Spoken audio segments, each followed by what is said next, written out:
Mesdames et messieurs, bonjour.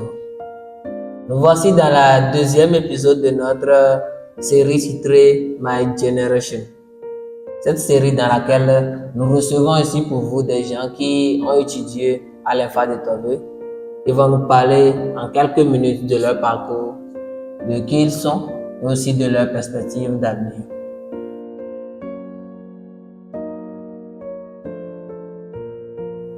Alors, ici, aujourd'hui, nous avons pour vous Monsieur Abdou Fataou.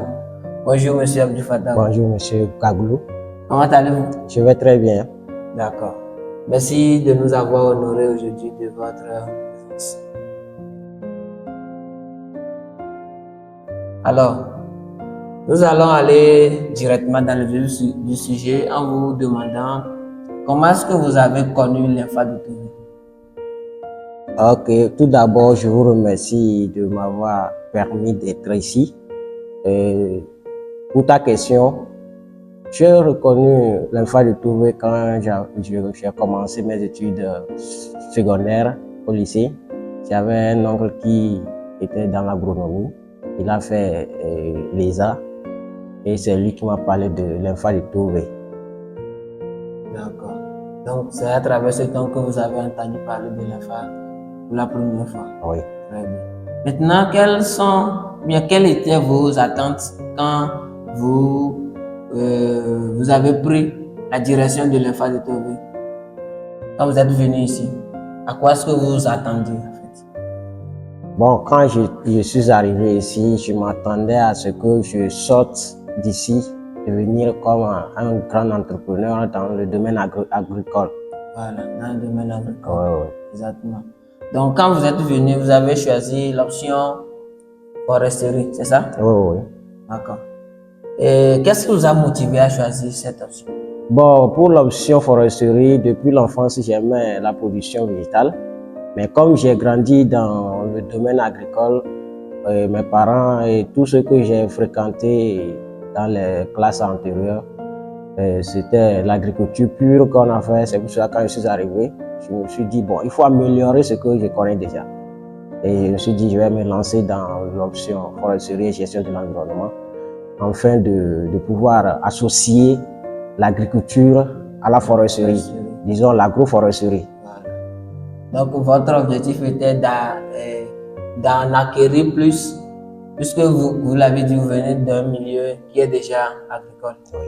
Donc, si vous nous parlez un peu de votre famille et de quel milieu vous venez. D'accord. Je viens du nord du pays, à Gando, en vertu de l'Oti Sud. Et là-bas, la majorité de la population sont des agriculteurs. Disons les paysans, comme je viens d'acquérir des connaissances en agronomie, on ne dit pas les agriculteurs, ce sont les paysans. Parce qu'eux produisent et ils attendent la pluie. Disons que tout ce qu'ils font, ils attendent la nature sans des choses. Donc, ma famille, bon, on peut dire que c'est un peu modeste, pas assez. Parce qu'il y a plusieurs qui sont dans le domaine agricole, il y a aussi d'autres qui sont dans la fonction publique et il y a aussi des entrepreneurs. D'accord. Voilà. Donc, nous profitons de l'occasion pour saluer toute la famille de Monsieur Kofi Abdou Fataou. Oui. Ok, c'est bien. Maintenant, vous nous l'avez dit, vous êtes venu à l'ENFA, vous avez choisi l'option foresterie. Et maintenant, vous avez eu à faire 3 ans de formation dans ce domaine-là. Dites-nous, qu'est-ce qui vous a plu durant ces 3 ans de formation et qu'est-ce qui vous a déplu aussi? Pour les 3 ans de formation ici à l'ENFA de Tove, tout ce qui m'a plu, c'est la formation elle-même. Comme je l'avais entendu, c'est ce que j'ai vu ici à l'ENFA de Tove. Comme on dit, l'ENFA de Tove, c'est rien que la pratique, pas de théorie. En quelque sorte, il y a assez de théorie, mais il y a la pratique. Ce qui m'a plu ici, c'est la pratique. La pratique. Oui. Donc, le fait de toucher du doigt aux choses, le fait de pouvoir savoir faire et non seulement savoir dire. Oui. Voilà. D'accord. Merci beaucoup. Et j'ai remarqué également que vous êtes délégué à la cité. C'est-à-dire qu'à la cité, vous servez d'intermédiaire entre les gens qui y vivent et les gens qui... et l'administration en fait. Alors dites-nous, qu'est-ce que cette expérience vous a apporté? Le simple fait d'être délégué à la cité, qu'est-ce que ça vous a apporté? Le fait d'être délégué à la cité, ça m'a permis de connaître beaucoup de choses. Savoir diriger, savoir écouter et comment contrôler sa colère, tout ça. Parce que ce n'est pas facile. C'est pas facile. C'est pas facile de conduire l'homme. Voilà. Oui. Maintenant, le fait de vivre à la cité, selon vous, est-ce que ça a de bons côtés? Si oui, parlez-nous-en. Et si ça n'a pas de bons côtés, parlez-nous de ces mauvais côtés aussi. Le fait de vivre à la cité, ça a beaucoup d'avantages. Disons que à la cité, ça te donne l'expérience de vivre en société. Ça te permet de connaître le monde réel, c'est-à-dire comment les hommes souffrent dans la vie. Et ça te motive à être toi-même que d'attendre les parents. Et le bon côté aussi, c'est d'avoir le lien, disons, dans notre institut, nous sommes, disons, c'est le Togo entier. Oui, voilà. Le Togo Les gens entier. venus de De tous les coins du Togo. Donc, tu captes un peu la connaissance des autres pour maintenant construire maintenant ton avenir. Voilà. Maintenant, le mauvais côté, c'est le fait des fois, bon, il y a un peu du bruit qui dérange certains qui n'ont pas la capacité d'apprendre dans le bruit. Tu vois? Et beaucoup de personnes se plaignent comme étant le délégué, tu dois essayer d'agir.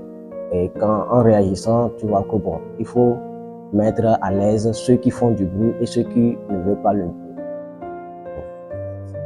Donc, comme un grand monsieur l'a dit, l'homme n'est homme qu'en conformité avec notre homme. Donc, vivre à la cité, ça nous permet de pouvoir de se confronter aux autres, de pouvoir apprendre, de pouvoir éliminer ce que nous avons de mal aussi à nous. Et aussi ensemble comme ça, de grandir. Et bien évidemment, ça a quelques mauvais côtés, mais qui ne cachent pas en fait ces bons côtés-là que nous pouvons acquérir de cette vie communautaire. En fait. Et maintenant, si vous avez quelqu'un qui aimerait venir à l'EFA, quel conseil vous pouvez lui donner comme grand frère qui est en train de finir sa formation? Bon, si j'avais quelqu'un qui veut venir à l'EFA, je vais lui conseiller de beaucoup prendre soin de choisir ce qu'il veut faire demain. Voilà, son option. Son On n'a option. qu'à avoir Une vision de loin. Il ne faut pas que regarde seulement ce qui est à côté de lui. Il ne faut pas se faire tromper. Et aussi de s'auto-former. L'INFA ne donne pas tout.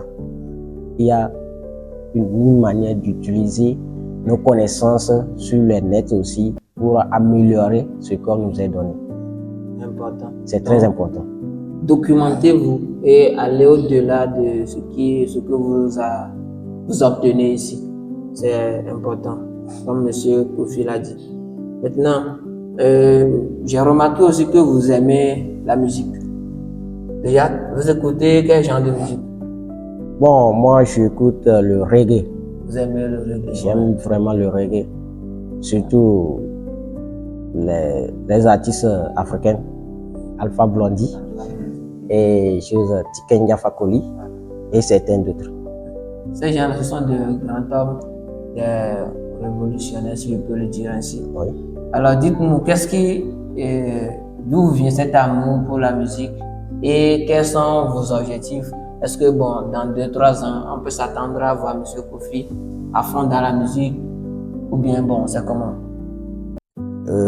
Pour la question d'où viennent ces inspirations, ça vient depuis que j'étais à Gando.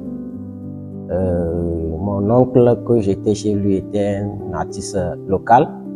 La manière dont il donnait les choses, il dictait les choses dans ses chansons, ça m'a attiré à à me former de plus dans la musique. Mais comme c'est la musique locale, moi, je me suis dit, bon, pourquoi pas le mettre sous forme de reggae et faire entendre la voix de tous et sensibiliser des fois les gens. Comme je l'ai fait ici à l'Infa pour Ne coupez pas et ne touchez pas, pour Amitié Béton et pour Ça fait mal. Donc on va remarquer que dans ces morceaux, il y a un message qui passe. Oui. Et c'est ce qui est intéressant. Oui. Tu vois, avec le reggae, on ne fait pas genre ça juste pour faire, non. Il y a quand même quelque chose, un message qui passe. Oui. Maintenant, pour l'avenir de la musique, j'aimerais vraiment avancer et faire porter haut le domaine agricole qui est un peu éteint et aussi bien d'autres. La vie en société, l'harmonie entre les uns et les autres pour faire développer le pays, pour faire développer le monde entier et aussi appuyer sur le changement climatique. Puisque ça a trait avec votre option. Donc. Et si la musique peut être un moyen de faire connaître aux gens quelque chose, bien de les sensibiliser, alors vous aimeriez quand même, à travers la musique, faire cela. Oui. C'est très intéressant. Merci beaucoup d'avoir partagé ça avec nous. Maintenant, dites-nous, est-ce que vous avez d'autres compétences aussi, ou bien d'autres talents comme ça, à part la musique? Oui, à part la musique, disons dans le domaine agricole, il y a aussi les compétences sur le développement des projets. Et donc, vous savez comment écrire et développer les projets. C'est quelque chose qui est très important, surtout pour quelqu'un qui vient du domaine agricole comme ça. C'est très important. Maintenant, quelle est votre vision de l'agriculture togolaise en général? L'agriculture togolaise en général, ma vision, c'est que ça va venir. Ça va venir. Vous avez l'espoir que ça va venir? Ça va venir. Parce que pour le moment, ce n'est pas ce qu'on attendait. Ça va avancer. Merci beaucoup. Parce que il est important de pouvoir croire pour que ça puisse aller. Oui. Parce qu'on parle, mais aujourd'hui, l'agriculture togolaise reste quand même à un niveau qui n'est pas ce qu'on veut, ce qu'on voudrait. Donc, avec des acteurs comme vous, on espère quand même qu'à l'avenir, ça devienne un domaine prometteur qui va donner beaucoup de la force à l'économie de ce pays. Maintenant, nous tendons vers la fin de cet entretien. Et quels sont maintenant vos objectifs d'avenir à la sortie de cet institut? Où est-ce qu'on peut espérer vous trouver dans 2, 3, 5 ans? Ok, pour la question, franchement, dans 5, 6, 10 ans, disons dans 10 ans, je crois bien que vous allez me trouver dans un milieu où, c'est pas, je serai toujours au Togo, mais dans un cadre à faire développer notre agriculture. Et aussi, bon, comme c'est dans le domaine forestier, beaucoup de personnes vont penser que se grader en termes militaires plutôt, un colonel, un lieutenant, bon, moi, mon objectif, c'est pas ça, mais de créer beaucoup d'opportunités pour les autres qui vont nous suivre. Voilà. Et disons, rester dans le domaine entrepreneurial. Voilà, donc vous avez plutôt une vision entrepreneuriale de la chose. Ça, c'est intéressant. Parce que la foresterie, ce n'est pas seulement les gardes forestiers et tout ça. Merci. Merci beaucoup à vous.